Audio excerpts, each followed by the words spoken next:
Thank you so much for being here with us, Bernadette Croft of Strange New Worlds fame, and of course, Discovery as well. So my first question for you is, as you know, I'd never watched any Star Trek when our podcast began, and Chris was a mega fan. He'd seen his favorites so many times, and pretty much all of them, I guess, that he could have seen by that point. Yes. Where were you at? Which of those were you closer to when you started? Yeah, I'm the same as you, Rachel. I didn't watch it growing up, so it's still quite new to me. But I think it was the space talk. I was never like, I just thought it was so hard to understand. And I kind of veered towards fantasy and fairies and goblins and that side of things when I was growing up. And this, I just never delved into. But after working on the show, I've been opened up to this, big, beautiful world. And there's so many things that I can relate to, the characters, the themes, and just visually, it's so stimulating. I love it. So yeah, I'm a late bloomer, I guess you could say. That's all. Yeah, everybody's welcome. Convert. Everybody's welcome. Yeah, everyone's welcome. Yeah, that's so lovely. So my question for you is, what have you watched? Like, there is like literally months of Star Trek to watch. Like, it would take you months to watch all of it. Yeah, I wonder if anyone's figured out the amount of screen time there is, like what the number is, because I know it's 56 years. Yeah. Wow. That's a lot. I definitely have delved into the original series, obviously, for research purposes. Discovery, obviously, I worked on it and I'm a fan of that show too. And Lower Decks actually is my current favorite. I just totally love it. So yeah, and definitely, I dabble in the films and like certain episodes from other series just to see it all, but it's a lot. Yeah. It can be overwhelming how much Star Trek there is. Yeah, it's taken us 5 years to get to the midpoint in the Next Generation, doing pretty much one a week that whole time. So much content. And what have you enjoyed the most so far, would you say? I enjoyed elements of the original series because it's so campy and so fun, and then the costuming is so crazy. I love seeing what the next female character would be wearing. Just fur, just like bits of fur, and that's it. And like a plastic so skimpy, so outrageous. Yeah, Chris's favorite one of those. We've got. Let me see if I can screen share because I put a picture of it.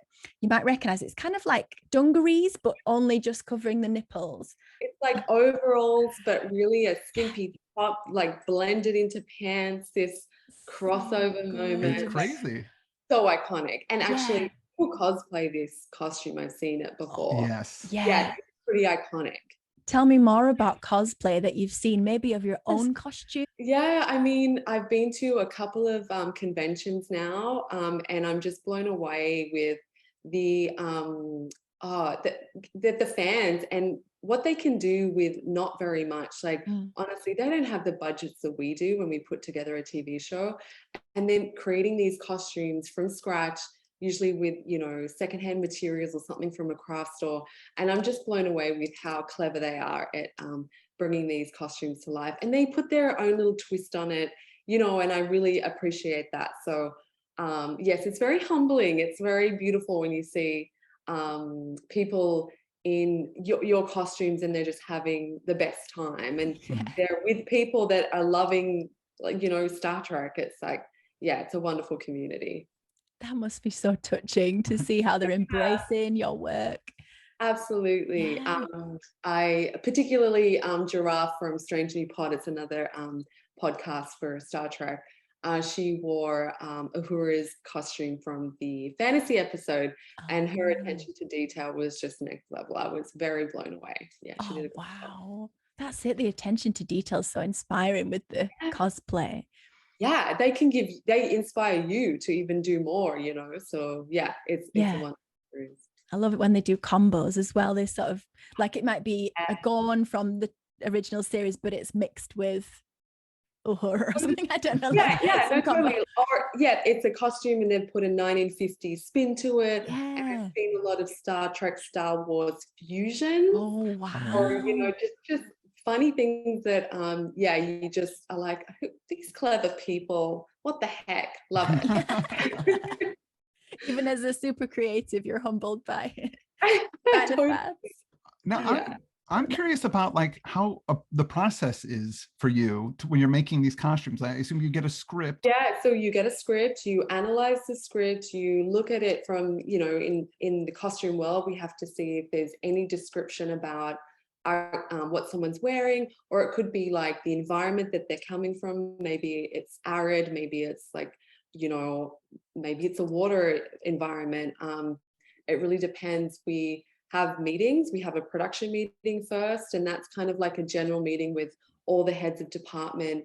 And we raise red flags if we're like, oh, I don't know if we can, outfit 200 extras by, next week. We don't really, we can't really do that. Or maybe the stunt coordinator is like, I think we can do this stunt, but not this stunt. Or prosthetics team can be saying, we've got enough prosthetics to outfit this amount of people. So it's definitely a scheduling kind of like meeting, and just looking at the parameters of the episode and what's important.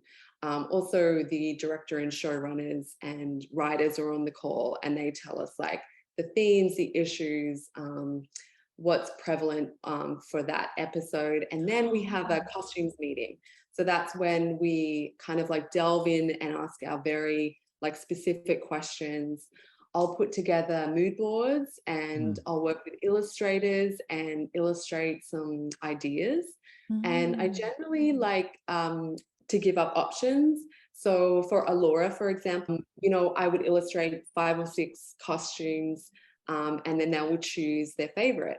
So it's very collaborative. And then after that, we choose our fabrics, we choose our accessories, we find out who the actor's going to be, we do measurements, we have fittings. Usually it's about 3 fittings per costume. And then the costume should be ready for camera. And I go to set and make sure everything looks good, hand it off to the set team, and they like take care of continuity.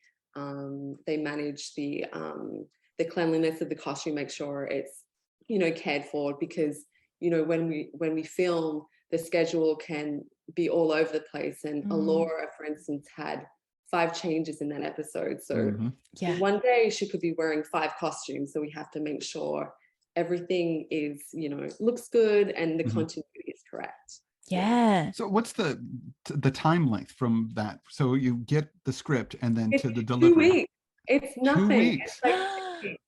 So we don't have a lot of time, and we do get inklings of like, we get a broad outline of the series from at the beginning.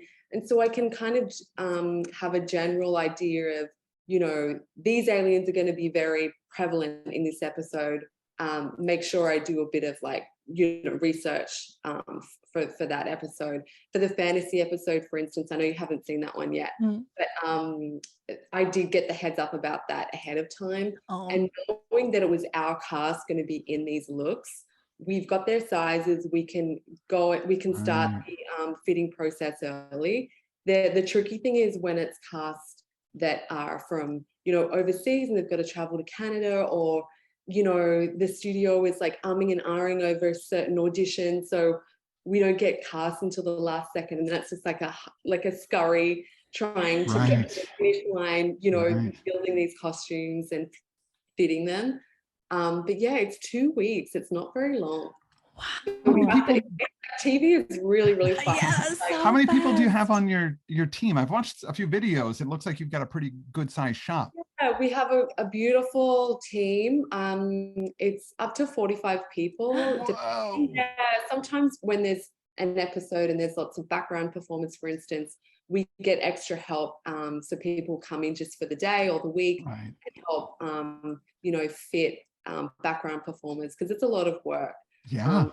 In that tapestry, background, they're such an important part of the show, and they really kind of tell a story. So they need a lot of people to kind of tell that story as well. So our team definitely grows when we have big costume episodes. Well, the episode that we just watched, Love, Lift Us Up Where We Belong. Lift us where suffering cannot reach. Something like that. Sure. There's just huge crowds of people in that. Yeah. A little bit of that was CGI, and that was in the height of the pandemic. And I remember it's very difficult. It was a very hot day. Everyone's in masks, and they just take them off for filming. So that was a little CG magic. But that was still maybe 90 background performers, and they were in those long ethereal robes and like all of the gold embellishments, and it's a beautiful scene. Like, totally gorgeous. But it was a lot. Yeah, you mentioned the sort of initial script meeting will include the themes, the concepts maybe that are going on in the episode. You know that saying, the needs of the many outweigh the needs of the few. Yeah. For some reason, I don't think it applies to this episode. Like, we're dealing with, these themes of like a child being plugged into a machine, thinking that that's what they want to do, but they're a child. It's very hard for them to make that decision. And, it's just like, oh yeah, it's sacrifice and it's for the good of the people. But I don't know. I don't agree with it. I don't think that's the way to live. And Pike life. Agrees Right? with you. Yeah. So, but it's interesting because I think in costuming, we wanted to kind of like portray this planet that's ethereal, that there's no disease, there's no hardship, there's no pain or suffering. We wanted it to look too good to be true. And so the costumes and the characters looked very, regal, divine, ethereal. Like, it was like, oh yeah, I want to live in paradise. I want to, like, it looks gorgeous and everyone's so lovely and happy, and why not? Why would you not want to live there? And then slowly the wheels are turning, and Pike, figures out that there's an underbelly, and it's quite sinister. So that contradiction is like visually quite interesting to portray in terms of costume. We wanted to kind of lead the audience a certain way, and then when everyone figures out what is happening to this poor child, it's just like, oh my God, that wasn't what I thought. It's like, ooh, that's creepy. The sacrifice part of their mantra is death of a child, draining the child. And it seemed to me, I don't know if this is right, that the really striking red dress that she wore in that ascension scene was almost like blood draining out of a person. It goes from red to gray.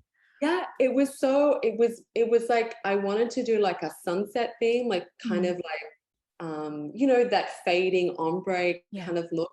But you're so right, like initially she just looks part of the ceremony. It's celebration, and there's the colorful rose petals in the air, and it looks very gorgeous and regal. But then you're right, when she goes underneath, it's just like, oh, she's creepy. Like, what is she standing for? And you're right, it's just like the life of that child is being drained, just like the dress. It looked like blood. That you made that comparison. It looked like blood to me when I saw it. It looked like she was stained with blood. The sacrifices. But it's got this soft, gauzy quality to it that could have been the kind of the bandages that the previous child was wrapped over with. Oh my gosh! Well, I true.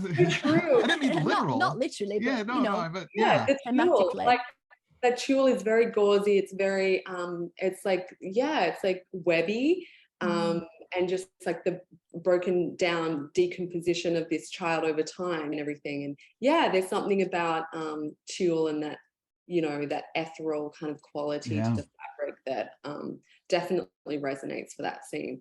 And what a cool contrast to make. Absolutely. Because earlier in the show she had like more greens on and gold. The beautiful dusky pinks that look so good with her red hair.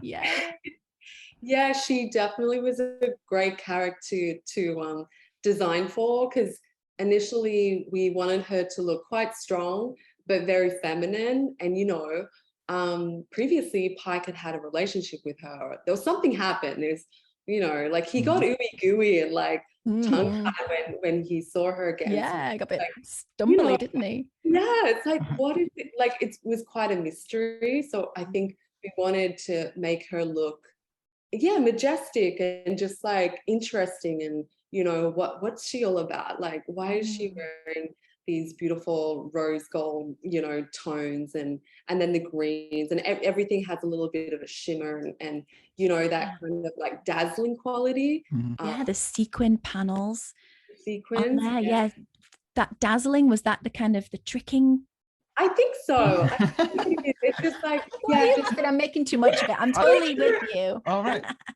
Yeah, it's like this magic quality that, yeah, you think something is something, and then you realize later that, yeah, it was all a facade. It was all, it's like when you look at a beautiful mountain vista and there's a lake and it's mirroring exactly the vista and everything's cool, calm and collected. The minute a stone is dropped and the ripples start, it's morphed and you know, this weirdness happens. And I feel like that slowly happened to Pike. Like he thought he was presented with this, you know, beautiful woman from his past, and I think it seemed to take him a while to kind of cotton on to it, and maybe he just wanted to believe she was good. Yeah, it's so tragic, just a little too late. That's it. It's how their planet operates. This is bringing up something, a question for you, where as you're working on the show, are you a fan of it? Like, do you watch it and just get sucked into it, or are you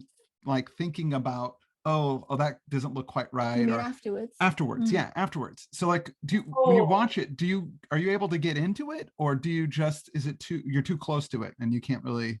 I'm very close to it, and I do have an eye that's just like, oh, I wish, you know, that was straightened out a little more.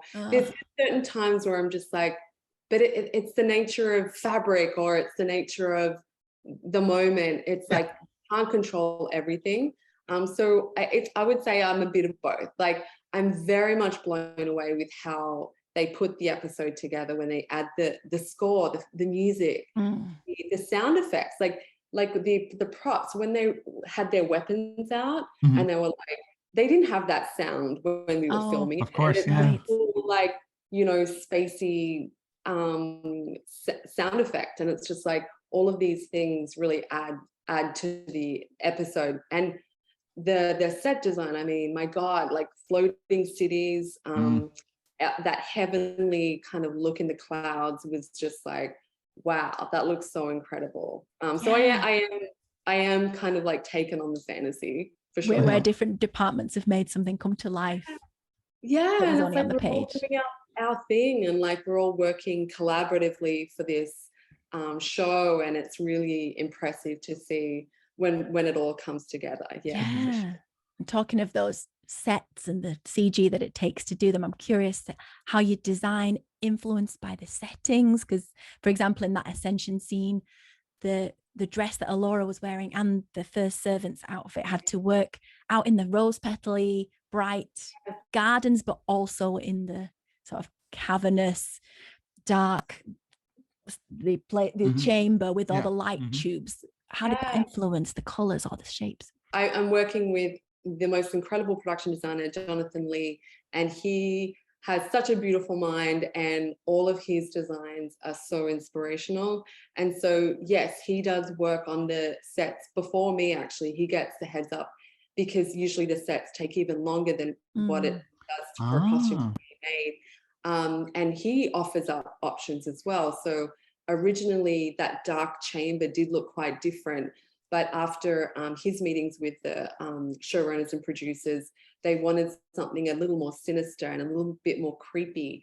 And so that kind of informed me too, because that helped the costumes that they were wearing up above like really stand out and really be quite a contrast to this kind of like the underbelly of that environment and the creepiness of it. That's good to hear that you get to see what the sets are going to be like before you get started a lot of the time. Oh yeah, it informs a lot, and it's inspirational for sure. It's either like we want to kind of like you know, marry into it very seamlessly or stand out, depending on what the themes are, what's happening with the story and who the characters are. So definitely a conversation for sure. Wow. Yeah.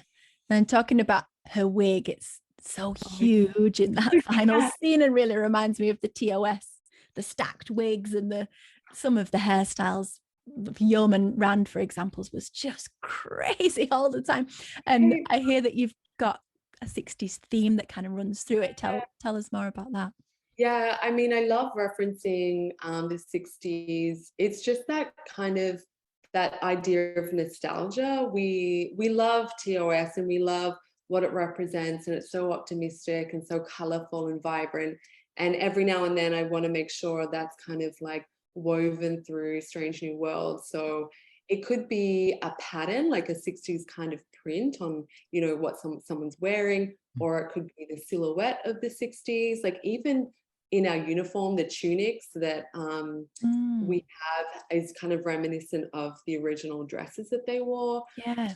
Yeah, I just love weaving that through, and I know our hair department love doing those touches. And that first episode where they went onto the planet in the prosthetics had a really 60s vibe to it too. Yeah, Planet Kylie, that's right. And that was in the script, so it was described as a 1960s influence, but with modern aesthetics. So like a lot of the props were modern, and even the accessories for some of the characters were a little more modern, just to give it that, you know, retro futuristic look, but not totally period.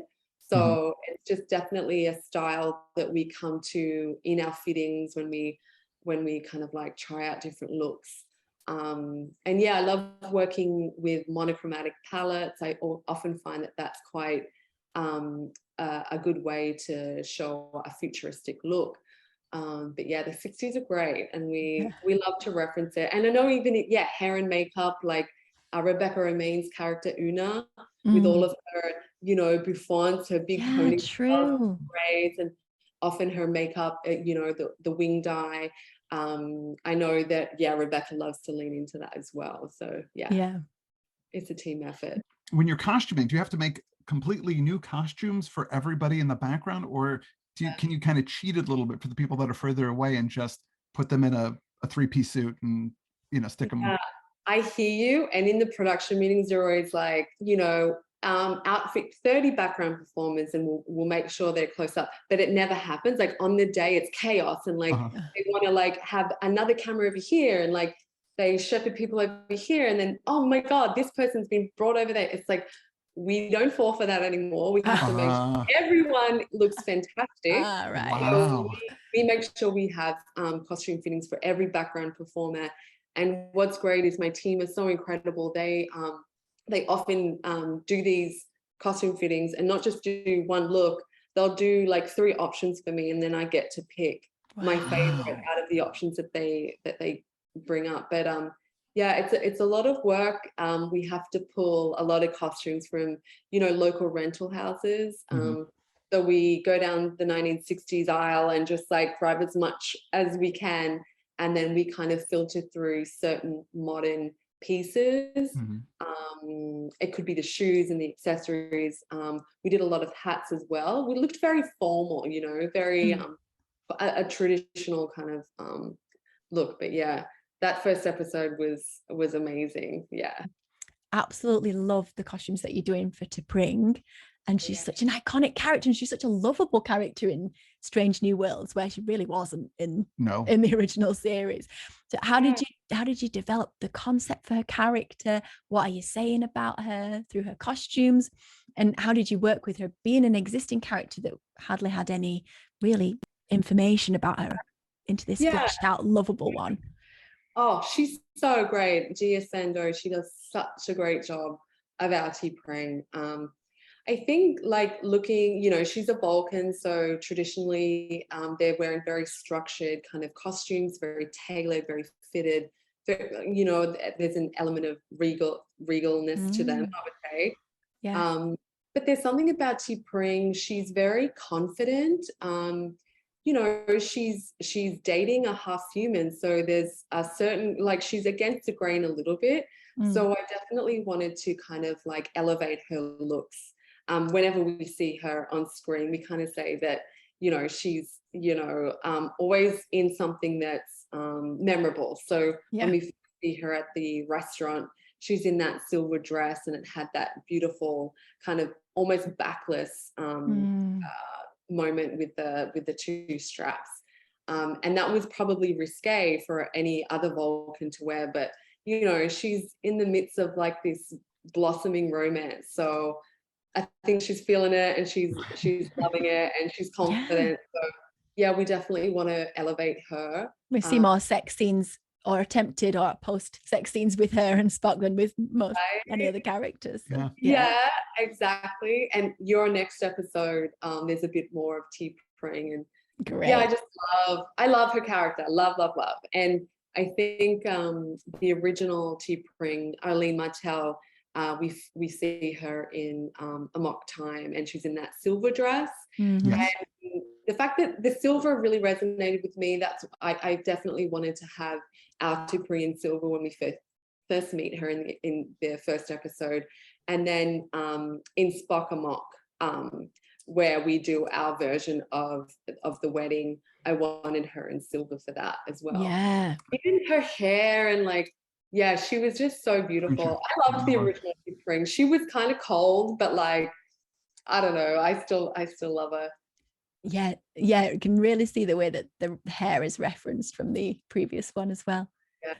So amazing. You can really see the way that you referenced it. I think very much improved on it, but it's so much more flattering. I gotta say, because I went back to look at the original series after we watched this episode, and I was like, ooh, because yours are so amazing, and these are kind of like, like it's not very flattering what she's wearing right there. But no, really, I think the actress said she felt like she looked pregnant, like she was wearing a maternity dress. But I don't know.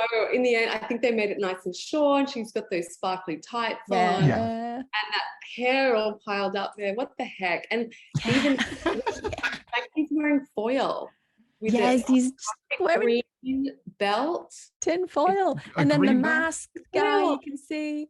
Oh my god, that muzzle! What the heck? Wow. But that's the thing; they didn't have much, time and money, I'm sure. So I think, we've always been told for our show, what would TOS look like with today's budget and today's materials and technologies? Like that's kind of like our mantra, I guess.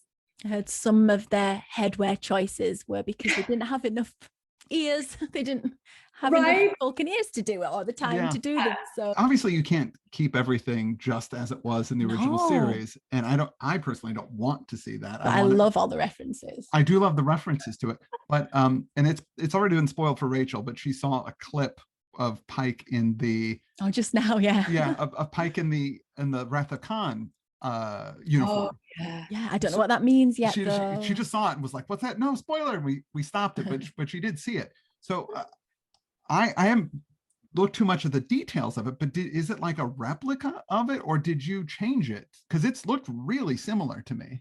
We definitely did change it. We had a replica. We had a jacket that apparently was part of one of the films, Wrath of Khan. Mm-hmm. And so we looked at it, and it was quite bulky.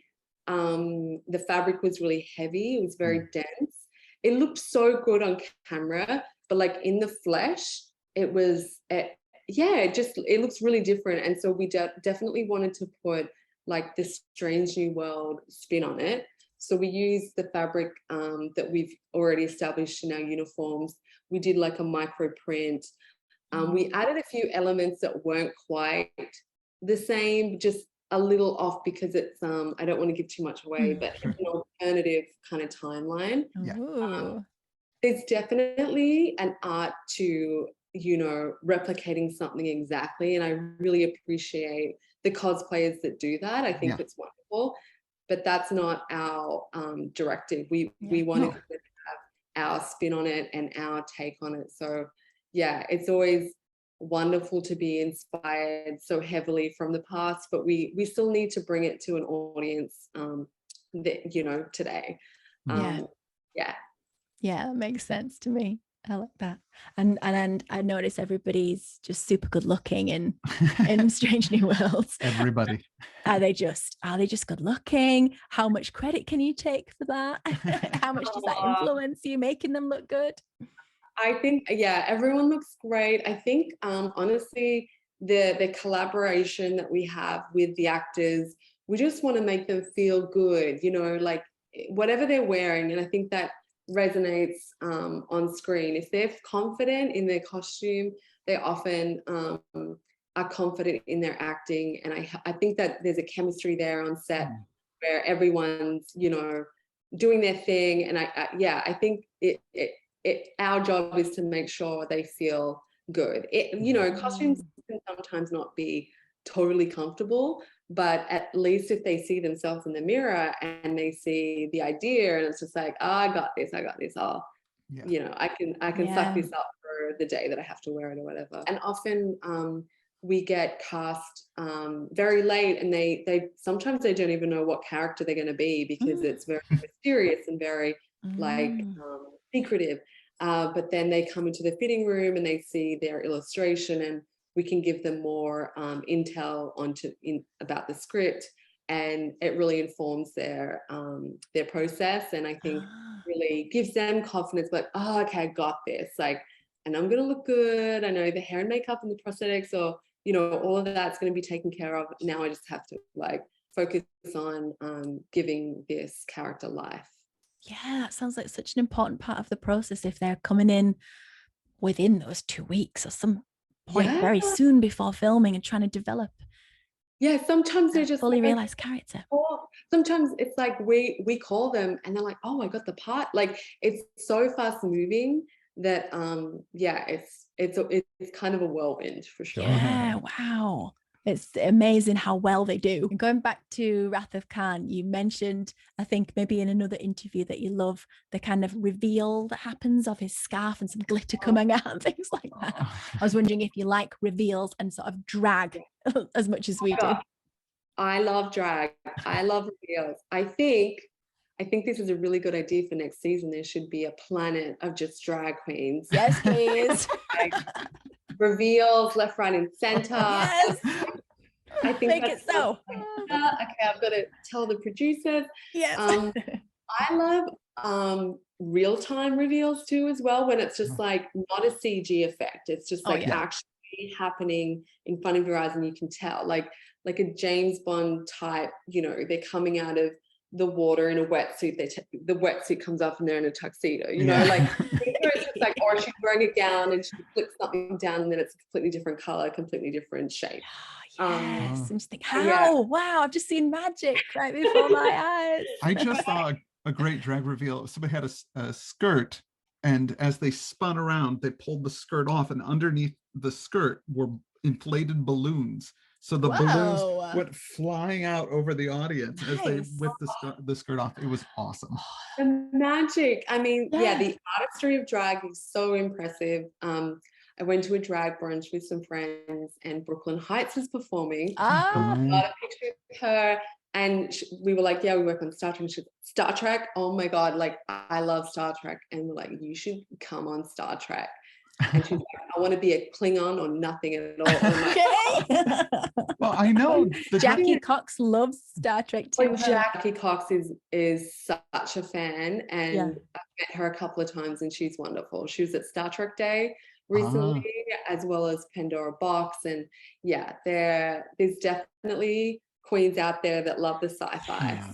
Well, I saw Alaska was in Deanna Troi. Oh yeah. Yeah, she had that for one of her outfits. Really? Yeah. We've got so many Canadian queens now just to pull in on the set on the next series. Yeah, sounds good. So you referenced fantasy earlier, and I read that you loved The Princess Bride, Labyrinth, and The Dark Crystal growing up, and just they've all got that kind of medieval look to them. Just wondered if that has influenced your design at all, or if any other things that you used to watch as a kid influence it.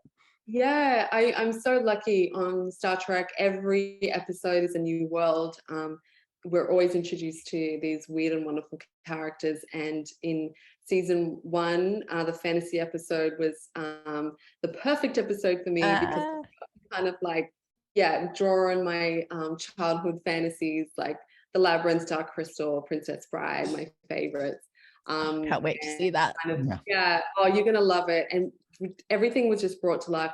The actors were so into it, which really helped. And they didn't have a lot of time to prepare, but I think once the costumes got on and the set looked so incredible, everyone was just swept away, and it was just such a wonderful, such a highlight for me, that episode.